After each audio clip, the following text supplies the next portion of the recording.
আড্ডাখানার দিকে চেয়ে দেখি একটাও হারামি এখনো আসেনি। সাইকেলটা পার্ক করে যেই না পা সামনে দিই, তখন কে যেন হাত টেনে শহীদ মিনারের পেছনে নিয়ে যায়। ওমা, চেয়ে দেখি গুন্ডি ম্যাডামটা। এরকম আচরণে রাগ উঠে গেল। আপনার সমস্যা কি? এইভাবে টান দিয়ে এখানে আনছেন কেন? তার আগে বল, তুই এতদিন কোথায় ছিলি? আমার ইচ্ছা, যেখানে মন চায় থাকবো, তাতে আপনার কি? আমার কি মানে? জানিস, তোকে খুঁজেছি। ও তাই নাকি? তা আমার মতো গুন্ডাকে খুঁজছেন কেন? প্লিজ মাফ করে দে, সেদিন না জেনেই কথাগুলো বলে ফেলেছিলাম। আসলে মেজাজ খারাপ ছিল, তাই কি থেকে কি বলে ফেলেছি মাথায়ও ঢোকেনি। আপনার মেজাজ খারাপ তা বলে আপনি আমাদের উপর রাগ ঝাড়বেন? মা বাবাকে নিয়ে উল্টো পাল্টা কথা বলবেন? ভালোই নাটক করেন। আরটা ছাড়েন বলছে। আগে মন থেকে মাফ করে দে প্লিজ। প্লিজ ছাড়ার জন্য তো ধরিনি। রাখেন আপনার ফালতু কথা, যত সব। বলেই হাতটা ঝাড়ি মেরে ছাড়িয়ে নিয়ে আসি। এই দাঁড়া বলছি, কথা ছিল। আমি দাঁড়াইনি, না হলে আবার উল্টো পাল্টা বক বক শুরু করে দিবে। তুই যতই বাহানা করিস, তোকে নিজের করেই ছাড়বই। এই 3 দিনে তোকে ভালোবেসে ফেলেছি, তোকে ভোলা অসম্ভব প্রায়। এদিকে আমি এসে দেখি হারামি সবগুলাই এসে গেছে। আমি যেতেই, কিরে এতক্ষণ কোথায় ছিলে? আরে আর বলিস না, সেদিনের ঘটনার জন্য ম্যাডাম আমার কাছে মাপ চাইছিল আর কি। মাপ চাই? ভালো কথা। সিপাইকে? আরে আমি যেতে চাইনি, হাত ধরে জোর করে নিয়ে গেছে। আমার তো মনে হয় দোস্ত সামথিং সামথিং বলেই সবগুলা হাসতে লাগলো। ধুর, রাগ তোদের ফালতু কথা। তখনই দেখি নীলা আর রিয়া এদিকে আসছে। এসেই বলতে লাগলো, কি রে, তোরা এতদিন কোথায় ছিলি? জানিস তোকে কত মিস করছিলাম। কেন? আমরা তো ঘুরতে গিয়েছিলাম। কত মিস করছিলাম। নীলার কথা শুনে সবাই অবাক। মিস করছিস মানে? আরে তোদের আর কি মিস করছিলাম, বুঝিস না, একসাথে সবাই পড়ি তাই মনে মনে। ইস, কি থেকে কি বলে ফেললাম, বাট একবার যেহেতু তোকে ভালোবেসে ফেলেছি বলেই ছাড়বো। আচ্ছা, তোরা তোদের গ্রুপে নিস না কেন? বুঝলাম না, তোদের সাথে আমাদের নিলে সমস্যাটা কি? সমস্যা আছে, দেখতে নেই না? আসলে কলেজের প্রথম থেকে রিয়া আর নীলা আমাদের সাথে বন্ধুত্ব করতে আসছিল। আমরা না করে দিয়েছিলাম। জানিনি তো, আমাদের একটা সিক্রেট বিষয় আছে, বাহিরের লোক ঢুকলেই সমস্যা হবে। দেখ, তোদের সাথে কলেজ পর্যন্ত কথাবার্তা বলা হয়, এটা কি বন্ধুত্ব না সাব্বির? না রে। সেটা তো ঠিক, বাট পার্মানেন্ট বন্ধুত্ব করা যায় না? ঘর থেকে যদি কেউ জানে মেয়েদের সাথে বন্ধুত্ব, তাহলে আজ তো গিলে খাবে। কথা ঘোরানোর জন্য বলল। তখনই নীলা বলে উঠল, জাকির চল তো, তোর সাথে একটু আমার কথা আছে। যা বলার এখানে বল। এখানে বলা যাবে না, চল একটু আড়ালে প্লিজ প্লিজ। যা মামা, দেখ কি বলে। আচ্ছা চল। তারপর নীলার সাথে একটু সাইডে আসলাম। কিছু না বলেই নীলার সামনে হাঁটু গেড়ে বসে পড়ে। ওমা, এই মেয়ের মতি গতি দেখে অবাক হচ্ছি, কি করতে যাচ্ছে। তারপর নীলা বলতে লাগে, জানি না তুই কথাগুলো কিভাবে নিবি, কিন্তু আমি না বলে থাকতে পারছি না। জানিস, সেদিন রাতে তোর কথাগুলো খুব মনে পড়ছিল। নিজেই অবাক হয়ে যাই, কেন এভাবে তোর কথা মনে পড়ছে। তোর ব্যবহারগুলো আমার কাছে আরও ভালো লাগতে শুরু করে। কলেজের সবাইকে নিজের বোনের মতো করিস, অন্যদের মতো মেয়েদের পিছনে ঘুরঘুর করিস না। এই আচরণটা আমাকে তোর প্রতি অবাক করে দেয়।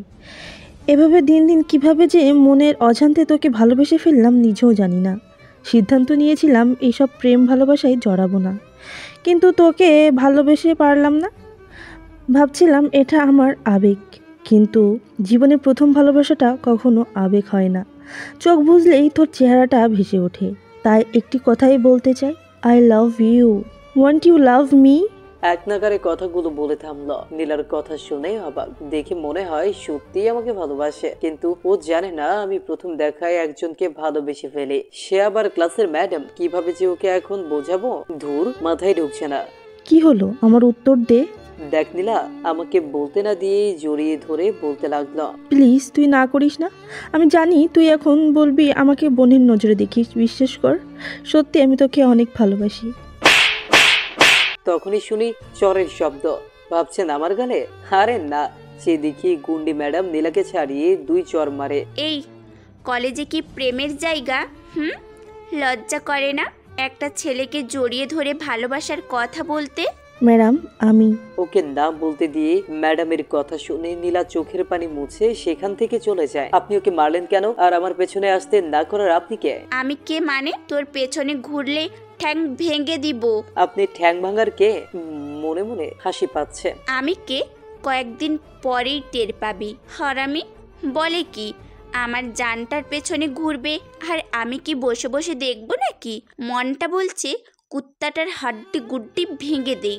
না আর দেরি করা যাবে না, আব্বু আম্মুকে বলে দিতে হবে, না হলে কোনো সময় ওই পেতনি এসে ছিনিয়ে নিয়ে যাবে। আচ্ছা টের পাবো নে বলেই সেখান থেকে চলে আসলাম। মনে মনে হেব্বি আনন্দ লাগছে। ম্যাডাম তাহলে আমাকে লাইক করে। তারপর ক্লাসে গেলাম। সারা ক্লাস নীলা আমার দিকে অসহায়ভাবে তাকিয়ে আছে। ম্যাডাম তো দেখে রাগে ফুঁসছে। ক্লাস না হলে নীলার খবর করে ছাড়তো। যাই হোক, এক ক্লাস করে আমরা 4 জন চলে আসলাম, কারণ আজকে চায়না থেকে আমাদের সেই হ্যাকিং যন্ত্রটা আসার কথা।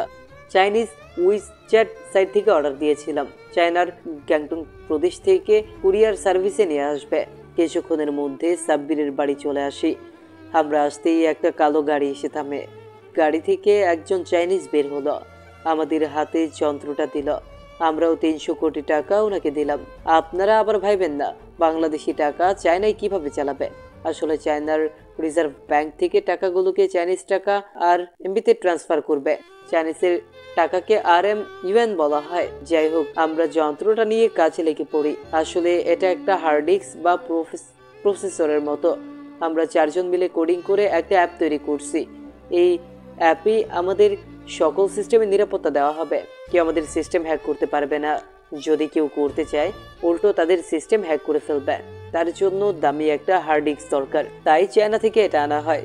সব কাজ কমপ্লিট করি। তারপর এই অ্যাপের একটা নাম দিই, JSYJC। এর মানে হলো জে সমান জাকির, এ সমান আলিফ, এস সমান সাব্বির, ওয়াই সমান ইয়াসিন। স্যাটেলাইটের সাথে কানেক্ট করে দিই, যাতে দেশের বাইরে বা বহিরাগত কোনো অ্যাটাক আসলে আগে খবর পেয়ে যায়। হ্যালো ফ্রেন্ডস, আমি জেসি বলছি। হাই, আমি জাকির বলছি। হাই, আমি সাব্বির বলছি। হাই, আমি আলিফ বলছি। হাই, আমি ইয়াসিন বলছি। সবাই জেসির সাথে নিজেদের ফেস, চোখের রেটিনা, হাতের ফিঙ্গার ম্যাচ করে দেয়, যার ফলে জেসি শুধু আমাদের চিনবে, আমাদের অর্ডার ছাড়া কাজ করবে না। ইয়াহো, আজকে থেকে প্রফেশনাল হ্যাকিং শুরু। আমাদের সাথে লড়াই করবে। ডার্ক ওয়েবে ঢুকে আতঙ্ক সৃষ্টি করে ফেলব। জেসি বয়েস। উফ মামা, আমাদের নাম শুনলে কেমন কেমন লাগে। দূর, আগে বাংলাদেশের পর্ন সাইটগুলো খেয়ে দিতে হবে। যে কোনো মূল্যে পর্ন সাইট বন্ধ করতে হবে। মনে কর আমরা পর্ন সাইট অফ করে দিলাম, বাট বাংলাদেশের কোনো সাইট না থাকলে সবাই VPN ব্যবহার করে দেখবে। তাহলে উপায় আছে, সেটা সরকারের। কিভাবে? চায়না, মালয়েশিয়া, মধ্যপ্রাচ্যের দেশগুলার নাম তো শুনছো? দূর, এইসব দেশের নাম কে জানা। আরে মামা, কুল। তুই কি জানিস চায়নাতে VPN করা সম্পূর্ণ নিষেধ? চাইনিজ কেউ যদি VPN ইউজ করে, আন্তর্জাতিক সোশ্যাল মিডিয়া চালায়, তাহলে জরিমানা ধরা হয়, সাথে শাস্তিও আছে। এরা নিজেদের তৈরি অ্যাপ ব্যবহার করে। শুধু তারাই বাদে যারা প্রতি বছর বিভিন্ন দেশ থেকে চায়নায় পড়ালেখা করতে যায়। মানে শুধু ইন্টারন্যাশনাল স্টুডেন্টদের জন্য VPN ব্যবহার অনুমোদিত। আসলে প্রতি বছর বাংলাদেশ থেকে 2000+ student diploma, BSc, masters, PhD প্রোগ্রামে পড়ালেখা করতে চীনে পাড়ি জমায়। পৃথিবীর একমাত্র দেশ চীন, যে কিনা সবচেয়ে বেশি স্কলারশিপ দিয়ে থাকে ইন্টারন্যাশনাল শিক্ষার্থীদের জন্য।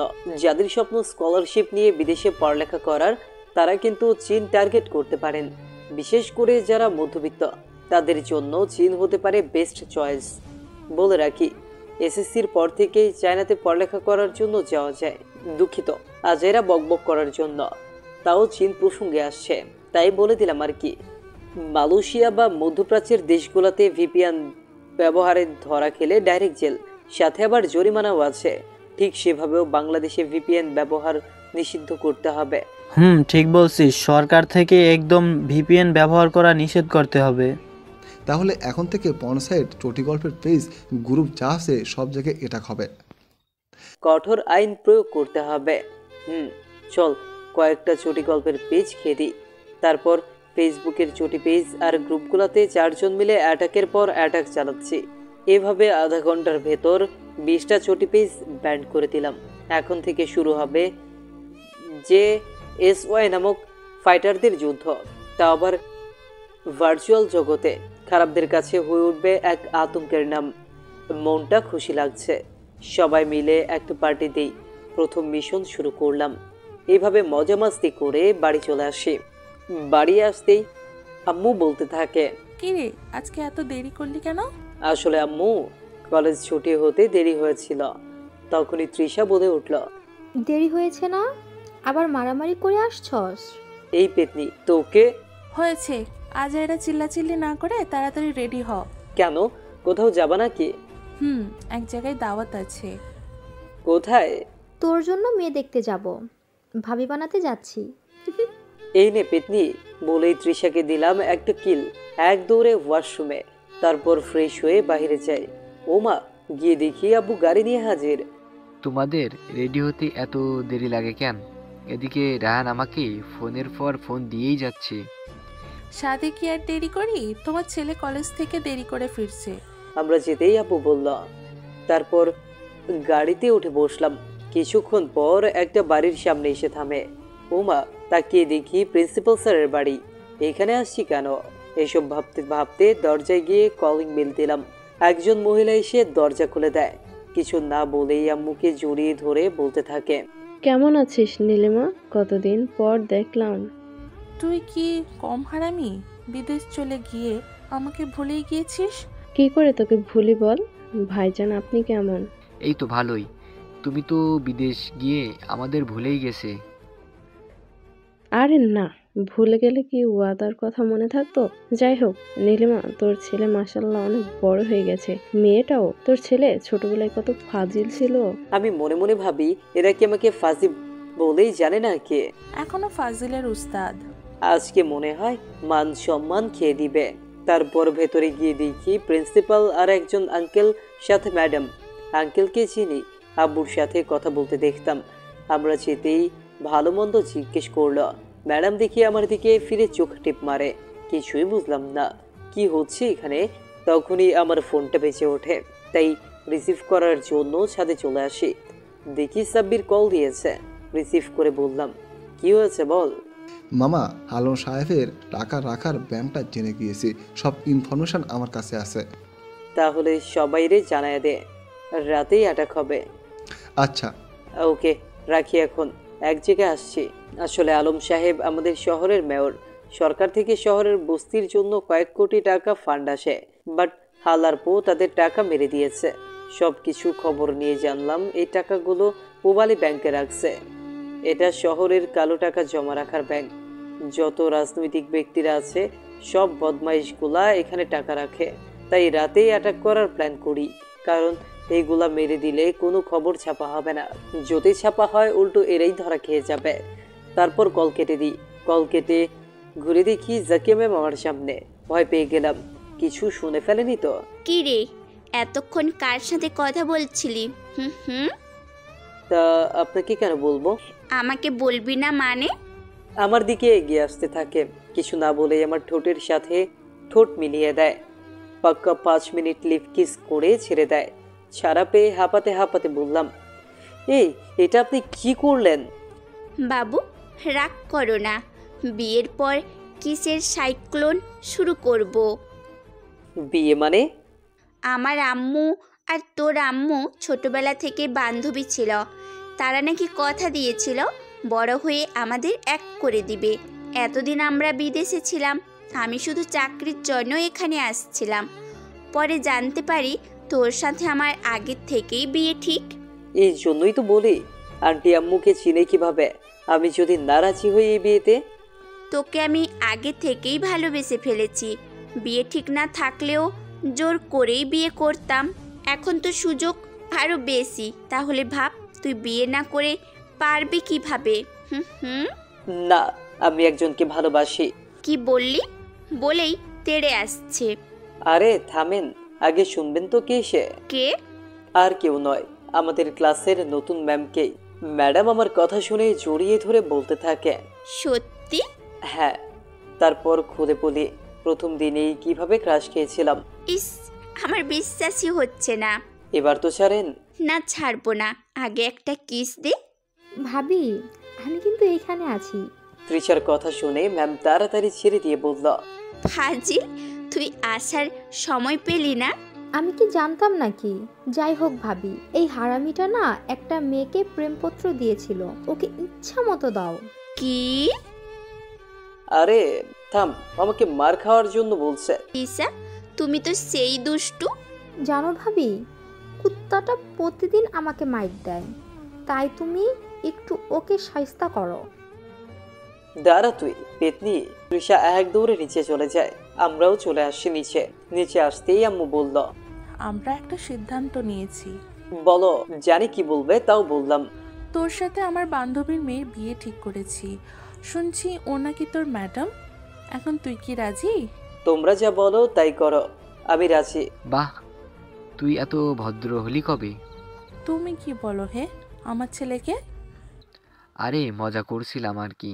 আব্বুর কথা শুনে সবাই হেসে দিল। এরা তো জানে না লাভ ম্যারেজ এটা, তাই আমি না বলতেই রাজি হয়ে গেছি। তারপর সবাই মিলে সিদ্ধান্ত নিল অনার্স ফার্স্ট ইয়ারের ফাইনালের পরে আমাদের বিয়ে। এখন আংটি পরিয়ে রাখবে। তারপর খেয়ে দিয়ে সবার কাছ থেকে বিদায় নিয়ে বাড়ি চলে আসি। দেখি সাব্বির মেসেজ দিয়েছে, সবগুলা চলে আসছে, আমি শুধু বাকি। কিভাবে যাব চিন্তা করছি। তখনই মাথায় একটা বুদ্ধি আসে। সোজা আম্মুর কাছে গেলাম। আম্মু, ইয়াসিনের মা বাবা নাকি গ্রামের বাড়িতে গেছে, ও একলা থাকতে পারবে না, তাই আমাকে বলছিল যেতে। এটা শোনার পর আম্মু অনুমতি দিল যাওয়ার জন্য। এক দৌড়ে ঘরের বাহিরে। সন্ধ্যা হয়ে গিয়েছে। বের হতেই দেখি সবাই কি করিয়ে হাজির। আমি সোজা উঠে পড়ি। এক টানে সাব্বিরের বাড়ি চলে আসি। আন্ডারগ্রাউন্ড রুমে গিয়ে প্রয়োজনীয় সব জিনিস নিলাম, নিয়ে বেরিয়ে পড়ি। কয়েক ঘন্টার ভেতর চলে আসলাম পূবালী ব্যাংকের সামনে। একবার ড্রোন চালিয়ে দিলাম। কোথায় কোথায় সিসি ক্যামেরার গার্ড দেওয়া আছে সব জেনে নিলাম। দ্রুত JASY এর কানেকশন ল্যাপটপের সাথে লাগিয়ে দিলাম। অর্ডার কর বন্ধু, কি করতে হবে? কানেকশন দিতেই আমাদের লোকেশনে যত সিসি ক্যামেরা আছে সব হ্যাক করে ফেল। Wait for 5 minutes. তারপর সবাই মুখোশ পরে ব্যাংকের সামনে আসলাম। ব্যাংকে প্রবেশ পথে 2টা গার্ড। সামনে গিয়ে স্প্রেটা ছেড়ে দিলাম, সাথে সাথেই অজ্ঞান। ভেতরে গিয়ে দেখি লকারের সামনে আরো 2টা। সরাসরি ওদের সামনে না গিয়ে স্প্রের বোতলটা খুলে ওদের সামনে ফেলে দিলাম। কিছুক্ষণের ভেতর সাদা ধোঁয়ায় ছেয়ে গেল চারপাশ। 2টাই মাটিতে লুটিয়ে পড়লো। লকারের সামনে গেলাম। সাব্বির ল্যাপটপ থেকে পাসওয়ার্ড বের করলো। তারপর লকার খুলে টাকাগুলো নিয়ে সোজা বস্তির সামনে। যাতে না চিনতে পারে তাই মুখোশ পরে আসলাম। এখানকার প্রধানকে ডেকে টাকাগুলো দিয়ে আসলাম। টাকাগুলো পেয়ে উনি আমাদের জড়িয়ে ধরলো। আসলে তাদের ঘর বাড়ি নির্মাণের জন্য সরকার থেকে টাকাগুলো দেওয়া হয়, তাই টাকাগুলো পেয়ে অনেক খুশি হয়। তারপর সেখান থেকে সাব্বিরের আন্ডারগ্রাউন্ড রুমে চলে আসলাম। শহরের দুর্নীতিবাজ নেতাদের লিস্ট বের করতে থাকি। সে অনুযায়ী যত ইনফরমেশন দরকার সব কালেক্ট করি। আজ থেকে দুর্নীতিবাজ যত এমপি মন্ত্রী আছে সবগুলার কালো টাকা হ্যাক করে প্রাপ্য জায়গায় বুঝিয়ে দিব। এভাবে প্রায় অনেক রাত পর্যন্ত কাজ করতে করতে কখন যে ঘুমিয়ে গেলাম টের পাইনি। ঘুম ভেঙে যাওয়ার পর দেখি এক একজনের ওপরে নিচে শুয়ে আছে। সবাইকে ডেকে তুললাম। ফ্রেশ হয়ে অনলাইনে খাবার অর্ডার দিলাম। খেয়ে দিয়ে সবাই যার যার বাড়ি চলে যায়। আজকে আর কলেজ যাব না, পুরো শহরটা একদিন ঘুরবো। নিজেদের শহরের অবস্থাটা দেখার জন্যই আর কি। সাথে আরো একটা প্ল্যান করব। যাই হোক, বাড়িতে চলে আসলাম। এসে দেখি ম্যাম আমাদের বাড়িতে। আমি যেতেই বলল, এত রাতে কোথায় ছিলে? আসলে আমার এক ফ্রেন্ডের বাবা মা গ্রামের বাড়িতে যাওয়ায় ওর সাথেই থাকতে হয়েছে। ও, তাড়াতাড়ি রেডি হও। কেন? কলেজে যাবে না? না, আজকে একটু কাজ আছে, তাই যাওয়া যাবে না বলেই আমি ঘরে চলে আসি। আমি আসতেই জাকিয়া ম্যাম আমার পেছনে ঘরের ভেতরে আসলো। এ কি, আপনি কলেজে না গিয়ে এখানে আসছেন কেন? আগে পাওনাটা তো নিয়ে যাই। কিসের পাওনা? না বুঝার ভান করে বললাম। কিসের পাওনা না বলেই একটানে ম্যামের শরীরের সাথে মিশিয়ে নেয়। তারপর ঠোঁটের সাথে ঠোঁট লাগিয়ে দেয়। পাক্কা 5 মিনিট লিপ কিস করে ছেড়ে দেয়। বুঝলা জানো, ওটা আমার পাওনা, প্রতিদিন একটা করে দিতে হবে। বলেই ম্যাম চলে যাচ্ছে। তখনই আমি ম্যামের হাতটা ধরে একটানে আমার সাথে মিশিয়ে দিলাম। ম্যাডামের গোলাপি ঠোঁট দুটোর মাঝে আমার ঠোঁট ডুবিয়ে দিলাম। ইস, এক অন্যরকম অনুভূতি। কিছুক্ষণ পর ছেড়ে দিই। ম্যাম চারা পেয়ে বলল, তুমি তো হেব্বি দুষ্টু, ম্যাডামকে লিপ কিস করো। কেন ম্যাম, ভালো হয়নি নাকি আরেক রাউন্ড দিব? ইস, তুই না সেই লুচ্চু হয়ে যাচ্ছ। ও মা গো, গুন্ডি ম্যামের লজ্জা লাগে দেখিয়ে। কি বললি? আমি গুন্ডি? অবস্থা দেখি ভালো নয়। এক দৌড়ে ওয়াশরুমে চলে আসলাম। এদিকে ম্যাম কিছুক্ষণ চিল্লাচিল্লি করে কলেজে চলে যায়। তখনই আমার পকেটের ফোনটা বেজে ওঠে। রিসিভ করতেই সাব্বির বলতে শুরু করে, জাকির সর্বনাশ হয়ে গেছে, ড্রাগন টিমের লোকেরা ইয়াসিনকে বন্দি করে রাখছে। কি দোস্ত, কিভাবে? তাড়াতাড়ি বল। ঢাকার জনি মাস্তানকে চিনোস? ড্রাগনের ডান হাত, সিয়াম আখন্দের ছোট ভাই। ওই এমপি সিয়াম? হ্যাঁ, ড্রাগন মাস্তান কি হয়ে যেন আমাদের খবর পেয়ে যায়, আর সে চিনেও যায় আমরা ঢাকার। তাই এই শালা এমপির ছোট ভাই মাস্তান জনের মাধ্যমে ইয়াসিনকে কিডন্যাপ করে। তুই কিভাবে খবর পেলি? তুই কি ভুলে গেলি আমাদের সবার সাথে লোকেশন ট্রেকার থাকে? ইয়াসিনকে ফোন দিয়ে দেয়, ওর মোবাইল বন্ধ বলছে, মনে মনে সন্দেহ লাগে, তাই লোকেশন ট্র্যাক করে দেখি ওই একটা গোডাউনে বন্দি। সামনে দেখি জনি মাস্তান আর ওই শালা এমপি সিয়াম বসে আছে, ইয়াসিনকে কি যেন জিজ্ঞাসা করছে। মামা, ওরা আবার ইয়াসিনকে কিছু করে ফেলবে না তো? তাড়াতাড়ি কিকোকে নিয়ে আলিফকে সাথে নিয়ে আমাদের বাড়ির গেটের সামনে এসে দাঁড়া। ওকে, আমি আলিফকে নিয়ে আসছি। কে? জনির আস্তানার ভেতর। তোদের তো সাহস কম নয়, এতটুকু ছেলে হয়ে ডাক কিং এর রাজ্যে হাত বাড়াস? ভাইয়া, তুমি এসব না বলে ওকে বল ওর সাথে যেগুলো জড়িত আছে সবগুলোকে এখানে আনতে, না হলে ওকে জানে মেরে ফেলবো। ইয়াসিন হাসতে হাসতে বলতে লাগলো, ওদের ডাকাত হয় না, ওরা সব সময় ডাকার আগেই চলে আসে। ইয়াসিনের হাসা দেখে জনি রেগে কলার ধরে বলতে থাকে, ওই শালা, তোর ভয় লাগছে না? কিছুক্ষণ পর মৃত্যু হবে, এখনো হাসছিস? তোর বাপগুলো আসবে, দেখ কি অবস্থা করে। কিং এর অর্ডার পেলেই তোদের জমের বাড়ি পাঠিয়ে দিব। ওরা মৃত্যুর ভয় পায় না, ডেথ গেম খেলতে অনেক ভালোবাসে। দেখবি কিছুক্ষণের ভিতরে এখানে চলে আসছে। এমপি সিয়াম আর সহ্য করতে পারেনি, ইয়াসিনকে লাথি মেরে ফেলে দেয়। শুয়োরের বাচ্চা, তোর বয়স কত হয়েছে? নাক টিপ দিলে দুধ বের হবে, আর তোরা বলিস তোরা ডেট গেম খেলবি? তখনই ওদের একটা চেলা এসে বলতে থাকে, বস, এ যেন একটা গাড়ি নিয়ে আমাদের লোকদের মারতে মারতে আসছে। না বস। এই কি বলিস? মাল খেয়েছিস নাকি? গাড়ি দিয়ে কিভাবে মানুষ মারে? না বস, তাড়াতাড়ি এখান থেকে চলেন, পিছনের দরজা দিয়ে পালিয়ে যাই। আমাদের একটা লোক বেঁচে নেই, ওরা খুবই ভয়ঙ্কর। তুই কি পাগল হয়ে গিয়েছিস নাকি? ওদের কথা শুনে ইয়াসিন জোরে জোরে হাসতে থাকে। তখনই দরজা ভেঙে ভেতরে একটা গাড়ি প্রবেশ করে, 3টা ছেলে বের হয়ে আসে। জনি আর সিয়াম আরো অবাক হয়ে যায়, এই পিচ্চিগুলা নাকি আমাদের মারবে। জনি কিছু না বলে একটা লাঠি নিয়ে আমাদের দিকে তেড়ে আসে। তখনই 3জন মিলে ওদের উড়াধুরা কেলানি দিলাম। জনির পেছনে পা দিয়ে চেপে ধরে বললাম, তোরা আসলেই বোকা, তোদের চেলাগুলাকে মেরে আসলাম, তা জেনেও আমাদের মারতে আসি। জনি আস্তে আস্তে মুখটা তুলে বলতে থাকে, তোরা খুব বড় ভুল করছিস ড্রাগন গ্যাং এর সাথে পাঙ্গা নিয়ে। ও একটা রাক্ষস, পুরো একটা রাজ্য চালাই। ছোট নেতা থেকে শুরু করে দেশের এমপি মন্ত্রী যা আসে সবগুলোকে ড্রাগন কিং চালায়। আর তোরা বাচ্চা হয়ে ওদের লোকদের সাথে পাঙ্গা নিয়ে মরণের তোদের খুব নিকটে। ওকে লাথি মেরে চিৎকার করে বললাম, শোন, তোর ওই ড্রাগন কিং এর পতনের দিন চলে আসছে। ভাবিস না তোদের মেরে দিব। আমরা লুকিয়ে গেম খেলে না, তোদের কিং এর সাথে ফেস টু ফেস খেলা হবে। তোদের সব কটার সামনে ড্রাগন কিং এর সাম্রাজ্য গুড়িয়ে দেব। তোদের পাপের পরিমাণ তোদের থেকে বেশি হয়ে গেছে। কান খুলে শুনে রাখ, সেদিন আমরাই কিং এর আস্তানা থেকে 500 কোটি টাকা উধাও করেছিলাম। তোদের পোষা কুত্তা আলম সাহেবের ব্যাংক আমরাই সেদিন লুট করেছি। তোরা ভুল করেছিস হ্যাকারদের সাথে পাঙ্গা নিয়ে। হ্যাকিং যুদ্ধটা এমন এক যুদ্ধ যে কারো পাপের রাজ্য নিমিষেই শেষ করে দিবে। আজকে থেকে তোদের প্রহর গুনতে থাকবি। ধ্বংসের বাই, দেখা হবে তোদের সাথে খুব শীঘ্রই। বলেই 4জন মিলে সেখান থেকে চলে আসলাম। আপনারা এখন ভাবতে পারেন এই ড্রাগন কিং এর সাথে আমাদের কিসের এত শত্রুতা। তাহলে চলুন ঘুরে আসি সেই ভয়ঙ্কর 2 বছর আগের অতীত থেকে। বছরের পহেলা মাস, সবেমাত্র আমরা 3জন, আমি, আলিফ, ইয়াসিন এসএসসি পাশ করে ইন্টার প্রথম বর্ষে উঠিয়ে একসাথে 3জন এসএসসি পরীক্ষা দিই। তখনও সাব্বিরের সাথে আমাদের পরিচয় হয়নি। ইন্টারে ওঠার পর সাব্বির আমাদের দলে যোগ দেয়। 4 বন্ধু মিলে ভালোভাবেই দিন কাটাচ্ছিলাম। প্রতিদিন একসাথে কলেজে যাওয়া, মাসের শেষে ঘুরতে যাওয়া, এইসব মজা মাস্তিতে ভালোভাবেই সময় পার হচ্ছিল। একদিন ঘুরতে যাওয়ার জন্য প্ল্যান করি। সেই সময় কিকো গাড়ি, অটোমোবাইল ছিল না, ট্রেন জার্নি করতাম। সবাই মিলে চট্টগ্রামের পতেঙ্গা সমুদ্র সৈকত বেছে নেই। সেই অনুযায়ী ট্রেন দিয়ে ঢাকা টু চট্টগ্রাম রওনা দিই। সারা রাত জার্নি করে সকালে গিয়ে চট্টগ্রামে পৌঁছাই। সারাদিন অনেক ঘোরাঘুরি করে রিসোর্টে ফিরছিলাম। তখন হঠাৎ কারো বাঁচাও বাঁচাও চিৎকার শুনে থমকে যায়। আওয়াজটা অনুসরণ করে সেদিকে যাই।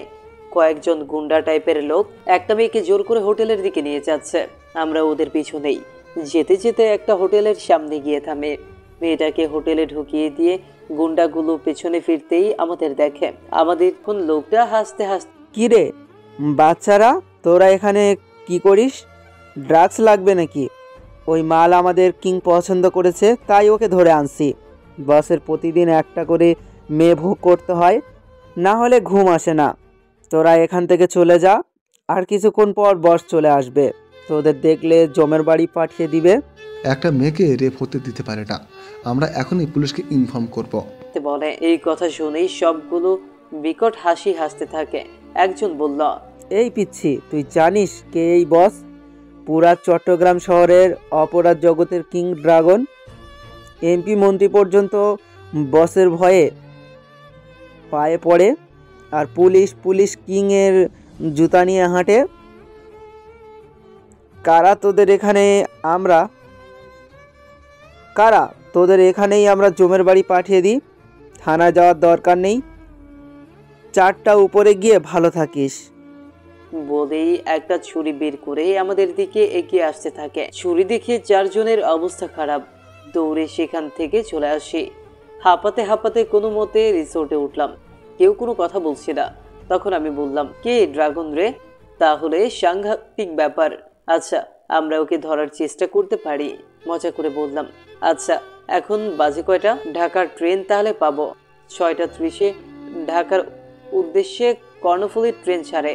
তারপর সবাই মিলে সবকিছু গুছিয়ে বাড়ির উদ্দেশ্যে রওনা দেওয়ার জন্য হোটেল থেকে বের হই।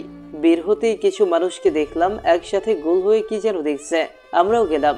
একটু ভিড় ঠেলে ভেতরে যেতেই দেখি একটা মেয়ের লাশ। লাশটা দেখা মাত্রই আমার মাথা ঘুরে যায়। কি ভয়ঙ্কর ভাবে মারা হয়েছে।